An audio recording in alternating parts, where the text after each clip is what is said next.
속으로. 네, 공화당과 민주당의 전당대회가 마무리되면서 트럼프 후보와 해리스 후보 이제 테러 없는 10주일간의 선거전에 본격 돌입했습니다. 두 후보는 9월 10일로 예정된 첫 번째 TV 토론에 앞서 대선 승패를 좌우할 7대 경합주에서 지지 세력 외연을 확장하는 데 주력하고 있습니다. 영국의 파이낸셜 타임스는 어제 트럼프와 해리스의 대통령직을 비교하다라는 제목의 기사를 통해서 바이든과 트럼프라는 두 명의 강경파 사이에서 고심하던 중국 지도자들에게 해리스의 갑작스러운 등장이 미국과 중국 관계의 불확실성을 더해주고 있다라고 보도했습니다. 해리스 후보는 민주당 전당대회 연설에서 중국을 한 번만 언급하면서 21세기 경쟁에서 미국이 승리하도록 하겠다라고 다짐했고, 트럼프 후보는 내 재임 기간 동안에 중국을 견제했다라는 등 앞다투어 중국의 적대적인 발언을 쏟아냈기 때문입니다. 자, 봉화식 기자. 안녕하십니까. 이제 양당 전당대회가 끝나면서 대선까지 꼭 10주일간 남았는데 드디어 10주일의 경쟁에 본격 돌입하고 말았네요. 네, 오늘부터 꼭 70일 뒤 11월 5일 수포 화요일 날 투표를 하게 됐습니다. 공화당은 이제 트럼프와 J.D. 밴스 상원의 의원으로 투톱을 꾸렸고, 민주당은 해리스, 팀 월즈 미네소타 주지사 카드로 확정이 됐습니다. 9월 10일 첫 번째 텔레비전 토론 맞대결에 앞서서 이제 대선 승패를 좌우할 7곳의 경합주에서 두 후보 모두 지지 세력의 외연 확장을 위해서 무당파 그리고 아직 마음을 정하지 못한 중도파 흡수에 주력할 것으로 보입니다. 네. 자, 8월의 마지막 주를 지나고 있고 이제 다음 주 초에는 또 노동절 연휴잖아요. 두 후보의 이 동안의 일정이 좀 어떻게 됩니까? 민주당 해리스 부통령은 컨벤션 효과, 그리고 시카고에서 열렸던 데모크라틱 컨벤션 그 지지율 견인 효과를 아직까지도 등에 업고 있는데 내친 김에 승기를 굳히겠다는 그런 기세입니다. 페어리 디킨슨 대학이 최근에 전국 등록 유권자 800명을 대상으로 이틀 전에 발표한 결과 해리스가 50% 지지율로 트럼프보다 7%포인트나 앞선 것으로 나와 있습니다. 이런 상승세를 앞세워서 그 해리스 후보가 남부 15개 주 선벨트 지역이죠. 조지아주를 방문해서 월즈 부통령 후보와 버스 투어를 개시하게 됩니다. 선거인단이 16명으로 적지 않은 조지아주는 지금까지는 트럼프 후보가 박빙이지만 우세를 보이고 있습니다. 하지만 민주당은 전체 인구의 30%에 이르는 많은 흑인 표심을 공략해서 조지아주를 잡겠다는 그런 전략을 세웠습니다. 그런 반면에 트럼프 후보는 이번 주에 군인, 보훈 이렇게 전통적으로 공화당이 중시하고 강세를 보이고 있는 영역에서 존재감을 확대한다는 보관입니다. 러스트벨트의 쇠락한 5대호 공업지대 펜실베니아를 필두로 위스콘신, 미시간주까지 경합주를 그 J.D. 밴스 부통령 후보와 트럼프가 함께 돌면서 그 기세 꺾기에, 민주당 기세 꺾기에 들어갔다는 것입니다. 특히 어저께는 아프가니스탄의 하미드 카이자르 국제공항에서 발생한 폭탄 테러로 미군 13명이 사망한 사건 3주년을 맞아서 트럼프 후보가 알링턴 국립묘지에 헌화를 하면서 애국심을 강조하는 제스처를 보이기도 했습니다. 바이든 행정부가 아프가니스탄에 주둔한 미군을 철수시켜서 탈레반이 다시 집권한 것이 잘못됐다고 트럼프 후보가 지금 비난을 하고 있는데, 오히려 민주당에서는 평화를 위한 불가피한 선택이다, 이렇게 반박을 하고 있는 그런 상황입니다. 이런 가운데 두 후보는 이제 첫 번째 TV 토론 2주 앞으로 다가와 있습니다만은 이 삿바 싸움을 치열하게 벌이고 있네요. 이제 내달 9월 10일 첫 번째 텔레비전 토론이 본선 판세를 결정짓는 아주 가장 중요한 고비가 될 것으로 두 후보가 잘 알고 있습니다. 그렇기 때문에 자신에게 유리하게 진행하기 위해서 그 자신에게 유리한 룰을 고집하는 그런 규칙 전쟁을 지금 펼치고 있는데요. 트럼프 후보는 매일같이 자신의 소셜미디어 트루스 소셜을 통해서 텔레비전 토론 주관사인 채널7 ABC 텔레비전 방송국의 보도 행태를 비난하고 있습니다. 내가 어째서 민주당에 편파적이고 공화당을 차별하는 그런 텔레비전 주관 아래에서 카말라 해리스 후보와 토론을 해야 되나, 이렇게 주장하고 있는데, 심판이 공정하지 않다고 이런 문제를 거론하면서 토론 자체를 보이콧할 수도 있다. 이렇게 으름장을 놓고 있습니다. 물론 실제로 9월 10일 토론회에 나가지 않겠다는 것은 아니겠지만 이렇게 고도의 기세 싸움을 심리전에서 지지 않겠다고 트럼프 후보 측에서 아주 강경 대응을 하고 있는 그런 상황입니다. 네. 토론에서의 뭐 세부 규정, 뭐 의제, 진행 방식 이런 건 정해져 있나요? 아직은 아니겠죠. 미리 정한 게 있는데 그것을 네. 바꾸자고 하는 것이죠. 네. 서로 우위를 점하기 위해서 텔레비전 토론 마이크 음소거 규정을 놓고 대립하고 있습니다. 뮤트 버튼을 넣을 것이냐 말 것이냐 이렇게 싸우고 있는데 원래는 조 바이든 대통령과 트럼프 후보가 지난 6월 달에 CNN에서 토론했을 때 먼저 합의를 했고 다음 달 10일 ABC 주간 토론에서도 한 후보가 발언을 할 때는 나머지 후보의 마이크를 끈다. 이런 규정에 합의를 한 바가 있습니다. 네. 그런데 바이든 이후에 후보직을 승계한 해리스 부통령은 이 규칙을 바꾸자고 주장하고 있습니다. 지금 토론 내내 마이크를 켜놓자 이렇게 주장을 하고 있는데요. 원래 합의했던 뮤트 버튼 음소거 규정을 바꾸자고 얘기하고 있습니다. 왜냐? 두 후보의 마이크를 전체 방송 내내 생중계를 해야 된다. 그래야만 트럼프 후보가 90분 토론 시간 중에 대통령답게 행동할 수 없다고 생각해서 시끄럽게 남의 말을 자르고 반박하는 그런 실수를 하기를 원하기 때문이다. 이렇게 민주당에서는 주장하고 있는데 바로 트럼프의 흥분 잘하는 성격과 말실수를 유발하기 위한 그런 전략으로 보입니다. 그런데 오히려 공화당의 트럼프 캠프 측의 제이슨 밀러 수석 고문은 이렇게 얘기했습니다. 토론 규정을 지금 모아서 바꾸자는 그런 게임은 그만둬라. 우리는 CNN 토론 때와 마찬가지 조건으로 ABC 다음 달 토론까지 이미 수용했고 합의를 했다. 이렇게 맞받아쳤는데요. 민주당이 대선 후보를 바꾼 것은 그쪽 사정이고 후보가 바뀌었다고 해서 기존에 합의한 음소거를 마이크를 끄자는 규정을 계속 지켜야 된다는 논리죠. 하지만 해리스 후보는 마이크를 계속 토론 기간 동안에 켜놓자 이렇게 주장하고 있는데 아마도 트럼프 후보가 양보를 하지 않으면 당초 합의대로 상대방 후보가 얘기할 때 다른 후보 마이크를 끄는 그런 방식이 되지 않을까 예상이 되고 있습니다. 그러니까 해리스 쪽은 상대방의 실책을 유도하겠다는 얘기군요. 그러니까 마이크를 켜놓고. 그렇죠. 트럼프의 실언 그리고 상대방이 얘기할 때 끼어드는 트럼프의 실수를 이용해서 텔레비전 시청자들로부터 좀 유리한 그런 이미지를 보이겠다. 그런 보관인 것 같습니다. 저는 거기에 트럼프가 찬성할 줄 알았어요. 그래 음소거 하지 말자. 우리 제대로 하자 이럴 줄 알았는데 저는 이게 좀 의외다라는 생각이 들어요. 요즘번에도 사실 누굽니까 바이든하고 토론할 때도 이 바이든 후보가 뭐 너무 그냥 좀 말을 더듬고 그래서 그랬지 트럼프 후보가 훨씬 더 논리정연하게 했었거든요. 그러니까 트럼프는 이번에는 절대로 마이크 켜지 않고 뭐 켜놔봐도 아마 얘기 안 들어올 얘기도 남이 얘기할 때는 절대로 자기가 끼어들지 않을 거고 아마 그런 식으로 가지 않을까 이런 생각이 들긴 하는데 어쨌든 뭐 이 처음 합의한 대로 마이크는 상대방이 얘기할 때는 내 거는 크겠다라는 게 이제 트럼프 입장이네요.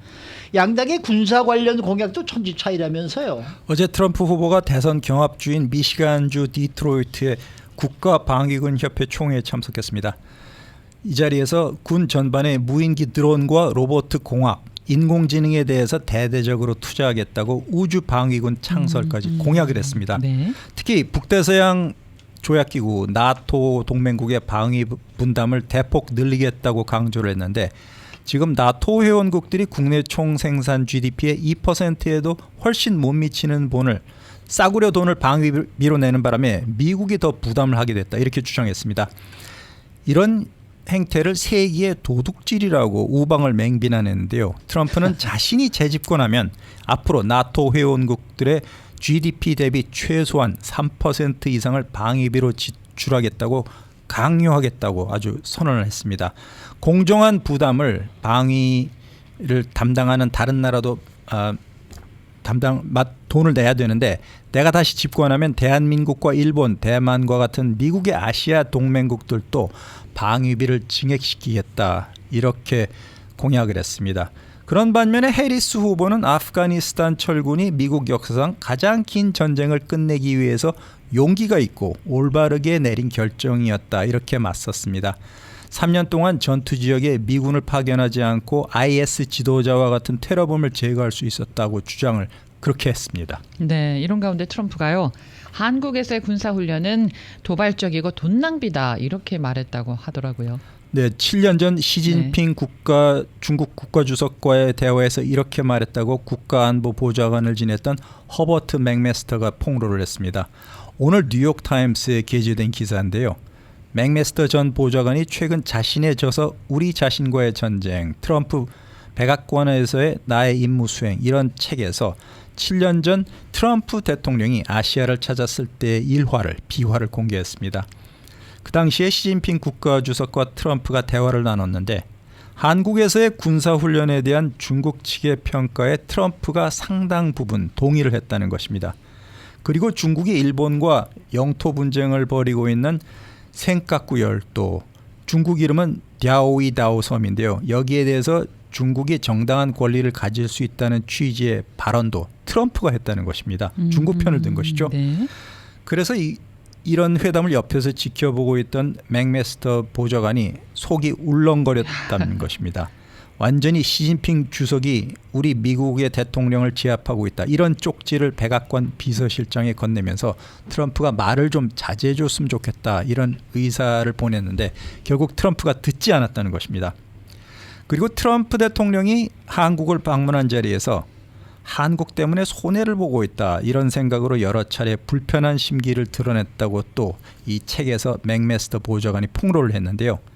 경기도 평택 미군기지 캠프 험프리스를 방문했을 때 트럼프 대통령은 브룩스 당시 주한미군 총사령관에게 기지 건설 비용이 얼마냐 이렇게 물었다는 것입니다. 그리고 헬리콥터로 삼성전자 반도체 공장 하늘 위를 지나다니면서 어째서 미국에는 이처럼 거대한 첨단 제조업 시설이 하나도 없냐 이렇게 탄식을 하기도 했다는 것입니다. 이게 2017년도 정도 그 무렵에 대한 상황이었던 네, 거죠. 트럼프 대통령의 네. 첫 번째 재임 기간 동안 대한민국을 방문했을 때 이렇게 그러면은 얘기했다는 것입니다. 이런 생각이 지금까지도 계속되고 있는 건지 여기에 변화가 또 있는지 토론회를 통해서 알 수가 있겠네요. 그렇죠?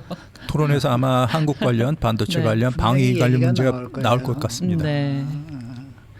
또 이 공화당 트럼프를 지지하겠다고 선언했던 로버트 케네디 주니어가 대통령직 인수위원회에서 핵심 직책을 맡아달라라는 제안을 받았다라고 이렇게 얘기를 하더라고요. 보수 성향 터커 칼슨 팍스뉴스 전 진행자와 인터뷰를 가졌는데요. 트럼프 행정부를 운영할 사람을 뽑기 위해서 인수팀에 참여해달라 이런 제안을 받았다고 본인 입으로 밝혔습니다. 차기 행정부에 참여하는 문제를 포함해서 트럼프 선거 관계자들과 정책 문제를 함께 해결하기 위해서 대화를 나눴는데 나에게 주어질 임무를 기대하고 있다. 이렇게 로버트 케네디 주니어가 말을 했습니다. 그런데 앞서 인터뷰에서요. 트럼프 내각에서 자리 약속받은 적 없다 이렇게 밝히지 않았나요? 자리를 욕심낸 적이 없다. 본인 입으로 얘기했고 예. 트럼프 측에서도 자리를 보장하고 케네디 주니어를 끌어들인 게 아니라 서로 부인을 했는데 네. 트럼프가 만약 11월 선거에서 이긴다면은 어쨌든 그 자신을 지지하는 대가로 어떤 종류의 보직을 주지 않을까 이렇게 예상이 되고 있습니다. 트럼프 후보 본인도 공개적으로 케네디 주니어가 사퇴를 하고 나에게 지지를 표명할 경우에는 대선 승리 때 그가 원했던 장관직을 줄 수 있다 이렇게 말한 바가 있는데 네. 케네디 본인은 속으로 보건부 장관 자리를 바라고 있는 것으로 알려졌습니다. 그런데 지난 1968년도 대통령 선거 예비 선거 도중에 한인타운 한복판 엠베서더 호텔 로비에서 자신의 아버지가 암살되지 않았습니까? 로버트 케네디 전 법무장관 그리고 그 당시 민주당 대통령 후보. 그런데 그리고 그 삼촌인 존 F 케네디 대통령은 백악관의 주인 민주당 후보로 닉슨을 꺾었고 그러면서 케네디 2세조차도 무소속으로 한때 10% 넘는 지지율을 보이면서 존재감을 이어왔지만 갑자기 변심을 하고 공화당 지지를 선언했습니다. 이에 대해서 케네디 가문에서도 아주 거세게 반발을 하고 있는데 가문이 지켜온 가치에 대한 배신이다. 그리고 케네디 주니어의 동생인 맥스 케네디가 LA 타임스에 글을 기고해서 우리 형의 후보 사퇴를 무시해달라. 우리 가족의 가치를 전혀 어울리지 않는 공화당 트럼프에게 충성을 맹세한다는 것이 우리 집안에서 상상할 수 없는 일이다. 지하에 있는 케네디 대통령 통곡할 일이다. 이런 어투로 아주 집안 싸움이 지금 벌어지는 형국이 됐습니다. 네. 그러나 저러나 이 미국 대선을 바라보는 중국의 시선이 상당히 복잡하다. 이렇게 그 영국의 파이낸셜 타임스가 보도를 했어요.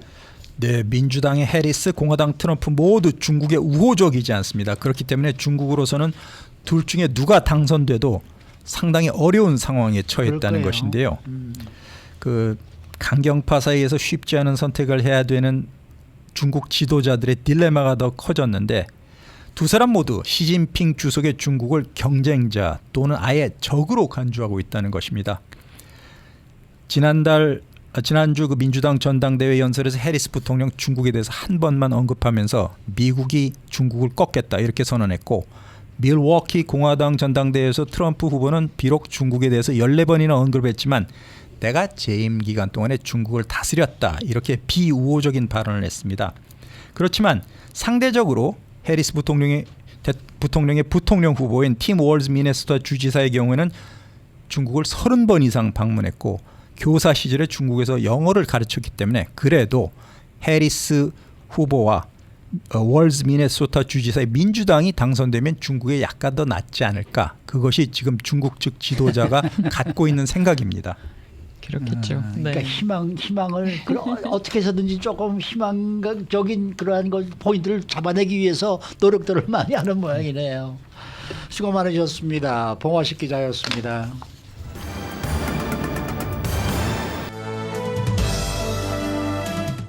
인사이드 아메리카. 네, 오피스 빌딩을 비롯한 이 상업용 부동산 시장의 둔화세가 지금 계속되면서 우려감이 커지고 있는데 이 둔화세가 노후한 도심 업무지구에서 두드러진다라는 지적이 나왔습니다. 또 직장인들 가운데 업무를 보다가 일이 막히면은 가장 먼저 인공지능 AI의 도움을 구하는 G세대가 얼마나 많은지 미국과 한국 등 5개 나라를 대상으로 알아본 보고서가 새로 나왔는데 그 비율이 한국에서 가장 높게 나타났습니다. 자, 박현경 기자. 네, 안녕하십니까. LA와 뉴욕에서 이 고층 빌딩이 헐값에 팔렸다는 소식과 함께 이 상업용 부동산 시장 둔화에 대한 소식을 지난번 이 시간에 전해드렸었는데 이번에는 미 전역에서 상업용 부동산 시장의 차별화가 심화되고 있다는 내용을 지금 좀 더 알아봐야 될 것 같습니다. 네, 한마디로 노후한 도심 업무 지구는 공실 문제로 어려움을 겪는 반면에 그보다 좀 외곽 지역들은 잘 버티거나 오히려 더 번창하고 있는 모습입니다. 블룸버그 통신이 어제 이러한 내용을 전했는데요. 그 예로 바로 LA를 들었습니다. LA 다운타운의 경우엔 건물들이 공실과 또 파산 문제 등으로 어려움을 겪고 있죠. 그렇지만 여기서 10마일 정도 동쪽으로 위치한 서쪽으로 떨어진 센츄리시티로 가보면 상황이 다릅니다. 이 센츄리시티는 엔터테인먼트 그리고 금융 관련 기업들로 오히려 활기를 띠고 있습니다. 맞아요. 그러니까 예전에는 10번 프리웨이가 출근 시간에는 이 서쪽에서 동쪽으로 오는 그 이 길이 항상 막혔었거든요. 네. 근데 지금은 텅텅 뚫리고 동쪽에서 서쪽으로 가는 프리웨이가 그렇게 붐빈단 말이에요. 네. 그 얘기는 웨스트 뭡니까 센츄리 시티나 이 산타모니카 쪽으로 지금 다 오피스들이 옮겨갔다는 얘기죠. 네. 그쪽으로 출근을 한다는 얘기죠. 그러니까 그쪽으로 가는 방향이 지금 꽉꽉 막힌다는 얘기가 되는 거죠. 날마다 교통 정보를 해주시니까 그게 맞아요. 변화가 예, 느껴지시는군요. 글쎄요. 완전 거꾸로 돼 있어요 지금은. 그러면 이런 현상은 LA만 그런가요? 다른 지역도 그런가요? 다른 지역도 비슷합니다. 네. 이 모건 스탠리 캐피털 인터내셔널 자료를 보면요. 전국적으로 봤을 때 그 도심 업무지구 사무용 건물들의 가치 고점 대비 52%가량이 떨어졌습니다. 네. 그런데 그 가운데서도 샌프란시스코, 뉴욕 맨하튼 비롯해서 워싱턴 그리고 보스턴 도심 지역 여기서 도심 지역은 이제 코어 에리어라고 전했는데 이곳은 코로나19 이후 세계적인 도심 지역들 가운데서도 하락세가 두드러지게 나타나고 있습니다. 반면 교외 지역, 교외는 이제 outside the traditional core라고 표현했는데 예. 이 경우엔 고점 대비 하락률이 18% 정도로 꽤 선방했습니다. 그렇게 차이를 보이는 주된 이유는 뭡니까? 몇몇 이유들을 꼽아볼 수 있는데요. 아. 우선 건물의 품질을 들었습니다. 컬럼비아대와 뉴욕대 연구진의 최근 추정치에 따르면 작년에 전국 사무용 건물 평가 가치는 코로나19 이전인 2019년과 비교를 해봤을 때 5,570억 달러가량 줄어들었는데요. 여기서 눈에 띄는 게 바로 품질이 낮은 부동산들의 가치 하락이 훨씬 더 컸다는 점입니다. 네. 상위 2%인 최고급 사무용 건물의 렌트비는 나머지 건물 대비 84%가량 더 비싸다는 CBRE 그룹 자료도 찾아볼 수 있습니다. 그러면은 건물의 품질, 그러니까 건물의 상태 외에 또 다른 뭐 이유가 있을 듯한데 있나요? 네, 이건 이전에도 몇 차례 지목됐습니다만 네. 그 동네의 이 범죄율, 치안. 범죄율 네. 비롯해서 여건 등도 그 배경이 됩니다. 코로나19 이후 기업들이 재택근무, 이 사무실 출근으로 다시 전환한 가운데 기업들은 이제 직원들을 위해 보다 범죄율이 낮고 공원, 식당, 여가시설 이런 것들이 고루 갖춰진 지역으로 옮겨가는 측면도 눈에 띕니다. 네. 부동산 서비스 기업 존스 랑사랑의 케빈 벤너는 이에 대해서 고급 선호 현상이라고 전했는데요. 고급 트로피 자산뿐만 아니라 트로피 환경으로의 이동이다 이렇게 평가했습니다. 하긴 뭐 다운타운이나 이곳 울셔 지역은 건물들이 다 노후했잖아요. 맞아요. 그리고 저쪽에 이 센트럴시티 또 산타모니카 가보면 다 새로 진 건물들이고 그러니까 아무래도 새 건물로 옮기게 되겠죠. 주차 시설도 확연하게 차이가 그렇죠. 나거든요. 네. 예, 또 다음- 그밖에 또 네. 다른 원인은 뭐예요? 그렇게 노후한 건물들이 많다고 전해드렸는데 몇십 년간 중심지였던 그 도심 건물이 노화하면서 또 지금 개보수 비용은 많이 급증한 그렇죠. 상태입니다. 그렇죠. 그런 반면 은행들은 또 대출에 적극적으로 나서지 않고 있어서 이런 흐름에 영향을 미치고 있다는 분석이 나오고 있습니다. 부동산 자문업체의 회탄 관계자는 남아있는 매물은 오래된 건물들이라면서 다수는 트리플 A급에 위치해 있지만 문제가 쓰나미급이라고 표현했습니다. 블룸버그는 또 이와 관해서 좀 흥미로운 점을 전했는데요. 한국과 독일 등의 투자자들이 한때 안전한 고수익 투자처로 여겨졌던 미국 상업용 부동산에 투자했다가 큰 손해를 본 것을 이해하기 위해선 이러한 시장 흐름을 이해할 필요가 있다고 덧붙였습니다. 네, 그렇군요. 자, 다음 소식입니다. 직장인들 가운데 업무를 하다가 일이 막히면은 가장 먼저 AI의 도움을 구하는 Z세대가 얼마나 많은지 뭐 이런 분석한 연구가 있다면서요. 그것도 전해주세요. 네, 삼성전자가 조사해 그 결과에 대한 보고서를 최근 공개했는데요. 예. 조사 대상은 5개 나라였습니다. 미국 비롯해서 한국, 영국, 프랑스 그리고 독일 이렇게 5개 나라에서 Z세대 직장인들을 대상으로 일과 AI에 대한 이들의 견해를 조사해봤습니다. 그랬더니 이들 5개 나라 가운데 한국에서 업무를 보다가 일이 막히면 가장 먼저 AI의 도움을 구한다는 비율이 가장 많았습니다. 한국은 얼마나 AI를 활용한 거예요? 전체 10명 중 8명 꼴이 그처럼 업무 중 일이 막히면 맨 먼저 AI의 도움을 구하는 것으로 조사됐습니다. 보고서에 따르면 업무상 도움이 필요할 때 맨 먼저 가장 먼저 찾아보는 수단으로 AI를 꼽은 Z세대 비율이 한국은 정확히 80%에 달했습니다. 이어서 많았던 게 독일이었는데요. 61%였고요. 그다음 영국 59%였습니다. 미국은 56%로 과반이었는데 5개 나라 가운데 4번째였습니다. 마지막은 프랑스 55%였습니다. 그렇게 한국에서 AI를 최우선으로 찾는 비율 서구 선진국들과 비교해 봤을 때 20%포인트 이상 높았습니다. 그렇죠. 이번 보고서에요. 업무와 관련해서 AI와 관련한 또 다른 내용에 대한 조사 결과가 또 있다고 하는데 그건 어떤 겁니까?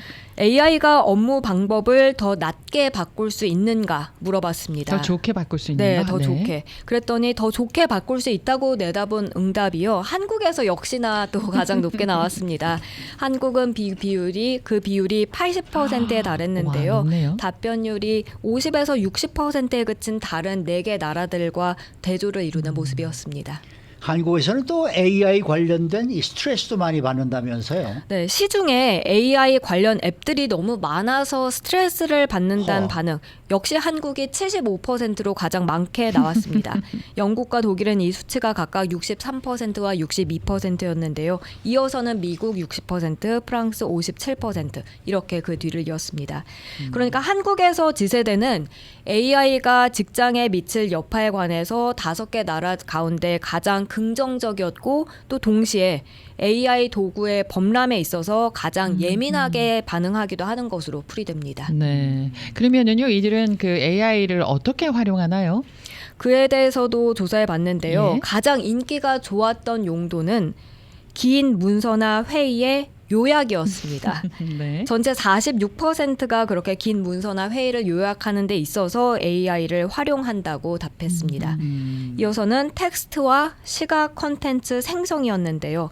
이를 활용하는 직장인들이 그 다음 많았고요. 뿐만 아니라 자료 조사와 아이디어 찾기에 있어서도 역시 AI를 활용했습니다. 이건 각각 37%, 36% 비율이었습니다. 아니 그런데 긴 문서나 회의 요약이라든지 이 뭐 콘텐츠를 만드는 데 있어서 AI를 활용한다. 이거는 그렇게 나쁜 일이 아닌 것 같아요. 괜찮은 좋은 일인 것 같은데요. 네. 시간도 절약할 수 있고요. 예, 이건 뭐 AI를 활용하는 게 오히려 더 진짜 장점이 될 수 있는 그러한 저 카테고리네요. 네. 예, 그러니까 한국 사람들이 AI를 많이 활용한다고 해서 나쁘게 볼 게 아니라 좋게 볼 수도 있다라는 얘기가 되겠네요. 네, 이 보고서는 사실 그렇죠? 긍정적인 부분에 초점을 그렇죠. 맞춘 겁니다. 삼성이 해서 그런가?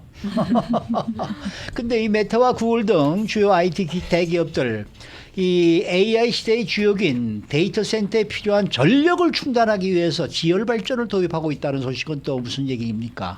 네, 데이터 센터의 전력 보급을 위해서 지열을 활용하는 기술에 IT 기업들이 베팅하고 있다는 소식인데요. 그 메타, 페이스북 소유 기업인 메타는 세이지라는 한 스타트업과 150메가와트 지열 에너지 개발에 합의했다고 어제 발표했습니다. 여기서 확보되는 전력은 메타가 확장하는 데이터 센터에 직접 공급되는데 이 전략이 대략 일반 가정 7만 가구가 사용할 수 있는 규모라고 합니다. 뿐만 아니라 구글도 이 분야에서 유명한 스타트업 퍼브 에너지와 협력 관계를 맺었습니다. 그리고 네바다주에 5메가와트 규모의 지열 시범 공장을 짓기로 했고 향후 몇 년 안에 구글의 데이터 센터에 보다 많은 지열을 공급하기로 했습니다. 네. 데이터 센터가요, 사실 전력을 굉장히 많이 소모하거든요. 맞습니다. 특히 시간이 가면 갈수록 더 많은 이제 전력이 소모될 걸로 그렇겠죠. 예상됩니다.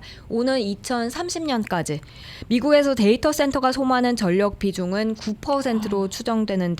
전체 전력의 9%라는 얘기잖아요. 네네. 지금 현재 4%인데 2배 이상이 더 늘어날 걸로 보이는 겁니다. 예. 지열 발전은 수십 년 전부터 활용됐지만 일부 지역에서만 가능했다고 해요. 왜냐하면 지표면에 가까운 곳에 온수가 있을 때만 개발을 할 수 있었기 때문인데 근데 신기술로 이제는 지구상 모든 곳에서 지열을 활용할 수 있게 되면 파급 효과가 한층 더 커질 것으로 전망됩니다. 네. 데스밸리 이런 데는 좀 좋지 않을까요? 뜨거우니까요.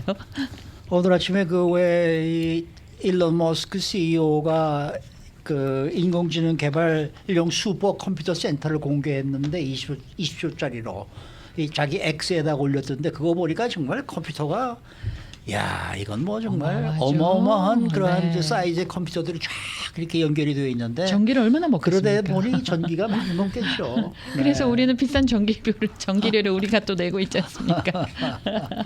수고 많으셨습니다. 감사합니다. 박현경 기자였습니다.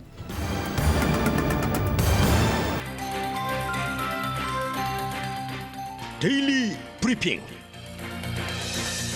네, 오늘은 임춘택 회계법인의 대표이신 임춘택 CPA 함께하는 날입니다. 어서 오십시오. 예, 안녕하세요. 임춘택입니다. 네. 지난번에는 2번에 걸쳐서 우리 일상생활에서 제일 많이 사용하고 있는 이 자동차에 관련된 경비, 과연 세금과 어떤 관련이 있는지 알아보았는데 오늘은 좀 꽤 복잡하다고 알려진 이 엔터테인먼트 익스펜스스, 그러니까 접대비죠. 이 세금과 과연 어떤 관련이 있는지 좀 알아봐야 될 것 같습니다. 이 사업 목적을 위해서 쓰는 접대 행위에 쓰는 경비들, 이것들은 모두가 다 세금 공제 혜택이 되는 겁니까? 이 앞에 사업 목적이라고 했으니까 사업을 안 하시는 월급쟁이들은 전부가 다 안 된다 그 뜻이죠. 아, 월급쟁이들은 죽어도 안 돼요? 네, 현재. 그러니까 벌써 뭐 한 반반이라고 한다면 비즈니스 하신 분 반, 그다음에 개인 월급쟁이 하신 분 반이라고 반의 분들은 월급쟁이에서 혜택을 받을 수 있는 방법은 지금은 없어요.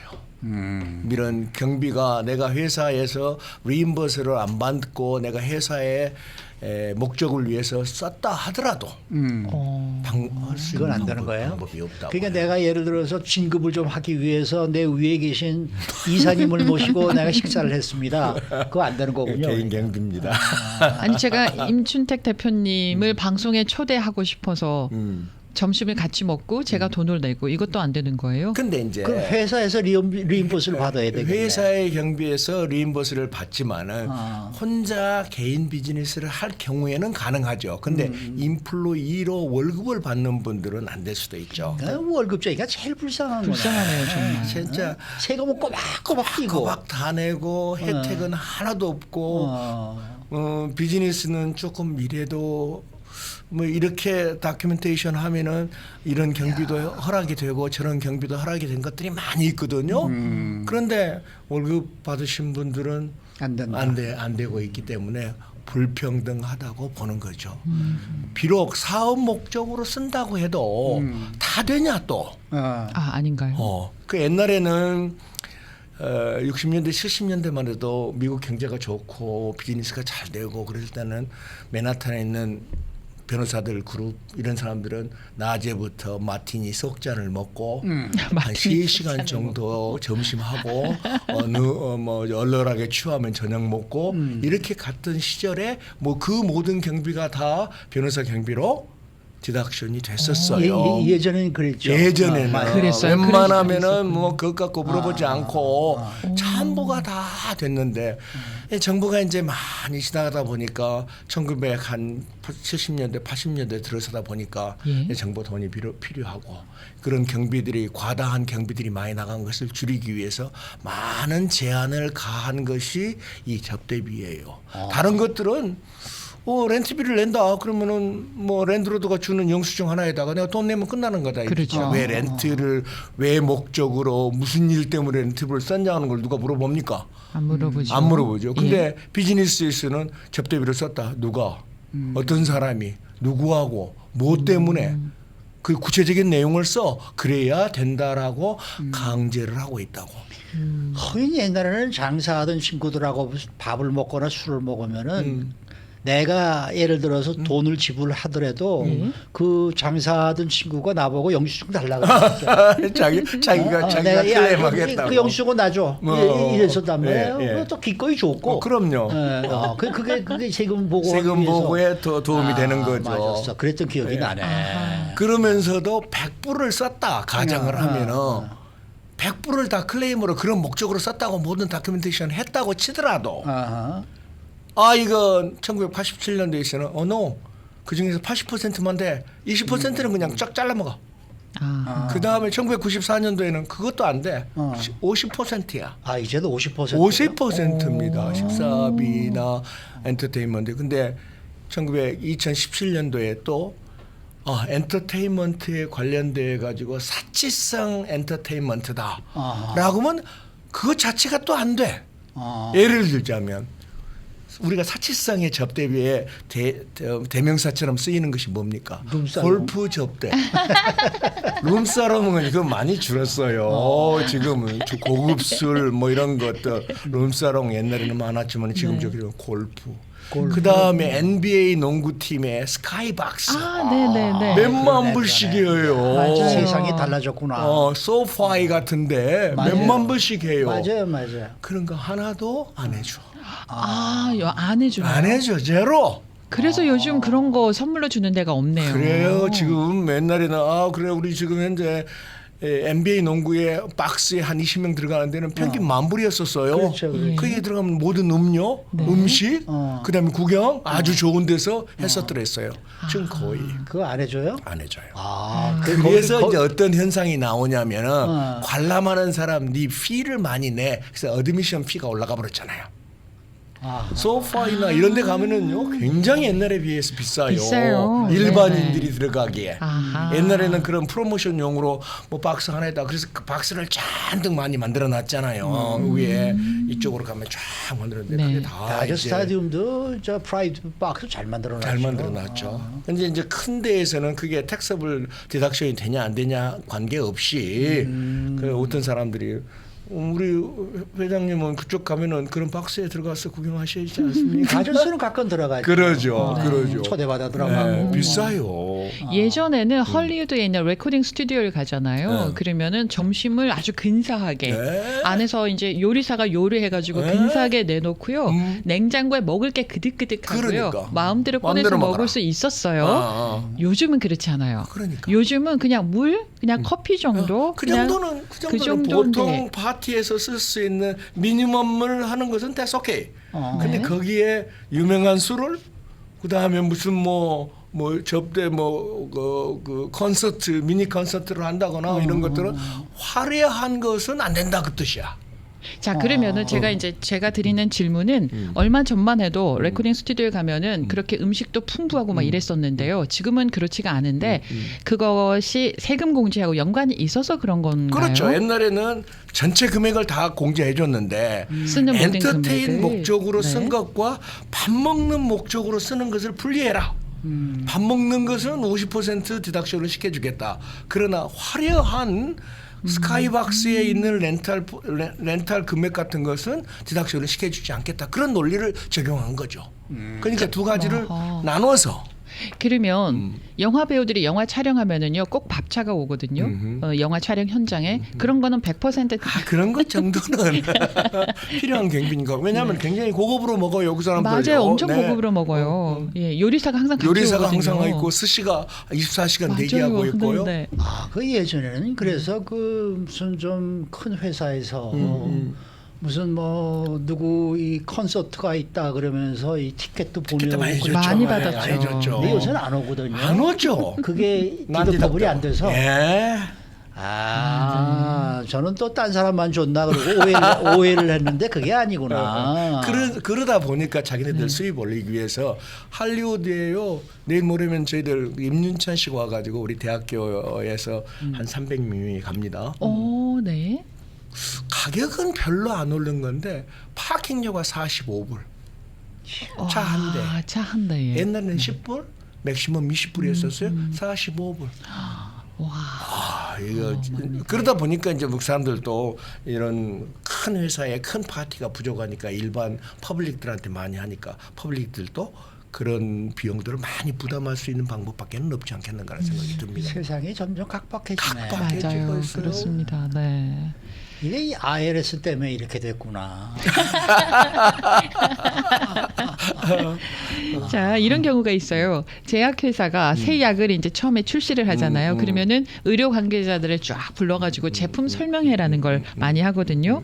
이걸 명분으로 해서 호화 세미나를 많이 연다 이렇게 많이 알려져 있는데 이거를 접대비라고 불러야 됩니까? 아니면 회사 홍보비로 불러야 됩니까? 그러니까 이제 인더스트리 중에서 파마슈리칼 인더스트리가 제약회사는 어마어마하게 큰 회사들 아닙니까? 그렇죠. 돈도 어마어마하게 예. 많고 신약을 한번 개발하면은 예를 들자면은 뭐 캔서 치료제다 그러면 뭐 수천 불, 수만 불씩 받고 그럼요. 그러다 보니까 그런 제품을 홍보를 해야 되지 않겠습니까? 그런데 홍보에 아무런 목적 없이 라스베가스에 불러가지고 유명한 호텔에 화려한 음식에 또 그게 쇼까지 본다면 수천 불짜리의 관광 프로그램을 해주는 경우가 많은데 옛날에는 그냥 밑도 끝도 없이 막 해주는 경우가 많았는데 지금은 특별하게 어떤 신제품이 개발되어 가지고 그에 대한 설명회라는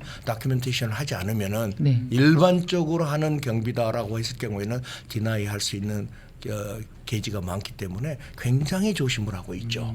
그래서 옛날보다 많이 줄었죠. 그러니까 특별 제품의 홍보를 위한 것은 판매 촉진비. 예, 판매 그건 촉진비. 100% 디덕터블이 돼요. 아, 근데 그 네. 사람들을 접대만 했다.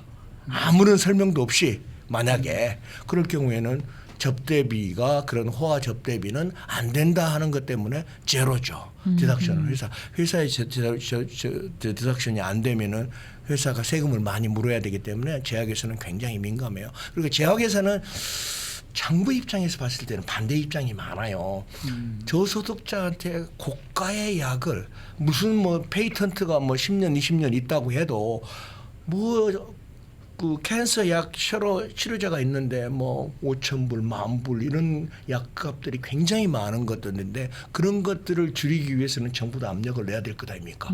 그런 정부의 압력을 하려면은 내가 말 안 들으면은 내가 법을 이렇게 만들겠어라고 하는 의도적인 일들을 많이 하죠. 특히 바이든 정부 같은 경우는 중산층을 보호하자. 중산층에 어떤 많은 분들이 그 당뇨 환자들이 많거든요. 많죠. 당뇨 환자들은 한 달에 30불 이상은 차지하지 말아라. 뭐 이런 식으로 법을 만들어 가지고 굉장히 싸게 공급을 받는 경우가 많이 있어요.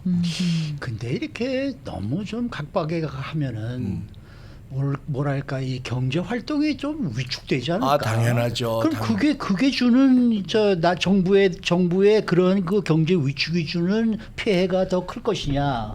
아니면은 세금을 차라리 터보를 많이 아예 안 해줘 가지고 걷어들이는 세금이 더 난 것이냐?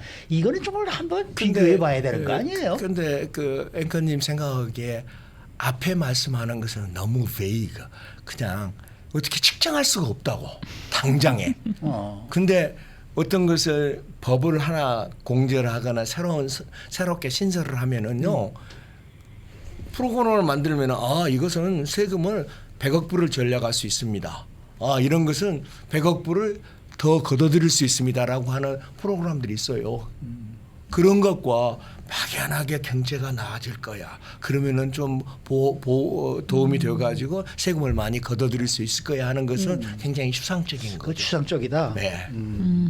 그거 한번 놓고 한번 정말 인공지능을 통해서 한번 좀 알아봐야 되고. 물어봐야 그것도 하는 되겠네요. 좋은 방법이죠. 그 다음에요. 이제 집안에 왜 우리 뭐 팔순잔치 뭐 이런 거 하잖아요. 그런데 팔순잔치를 했는데 우리 어르신을 위해서 그런데 많은 고객분들이 저의 사업과 연관돼 있는 분들이 많이 초대를 했어요. 이런 경우에는 그분들이 또 나의 비즈니스 잠재 고객일 수도 있고 이거는 어떻게 그러니까 이제 세금을 지급받을 순수 목적으로 그 우리 장인 영감의 칠순 잔치를 위해서 초대합니다. 그것만 하면은 네. 개인 경비가 돼버리죠. 네. 그러면 그런데 안 되네요. 칠순이란 것은 좀 뒤에다가 잠깐 이야기하고 앞에서는 우리 치과 의사라고 이야기하면은 70대 이상 되시면은 다 임플란트하고 잠재 고객이라고 볼 수 있지 않습니까? 예를 들자면 그렇게 해서 하면은 100% 디덕터블이 될 수도 있지 않습니까? 그렇군요. 그런 그러니까 어떻게 다큐멘트를 이렇게 하느냐에 따라서 플렉서빌리티가 있다. 그러니까 이게 끊임없는 통박 싸움이네. 예? 누가 더 좋은 머리를 가지고 있냐에 따라서 네. 이게 결정이 나는 거예요. 그럼요. 네. 증거도 확실히 남겨야 되는 거죠. 그럼요. 네, 알겠습니다. 오늘 말씀 잘 들었습니다. 네, 감사합니다. 감사합니다. 오늘은 임춘택 회계법인의 대표이신 임춘택 CPA 함께했습니다.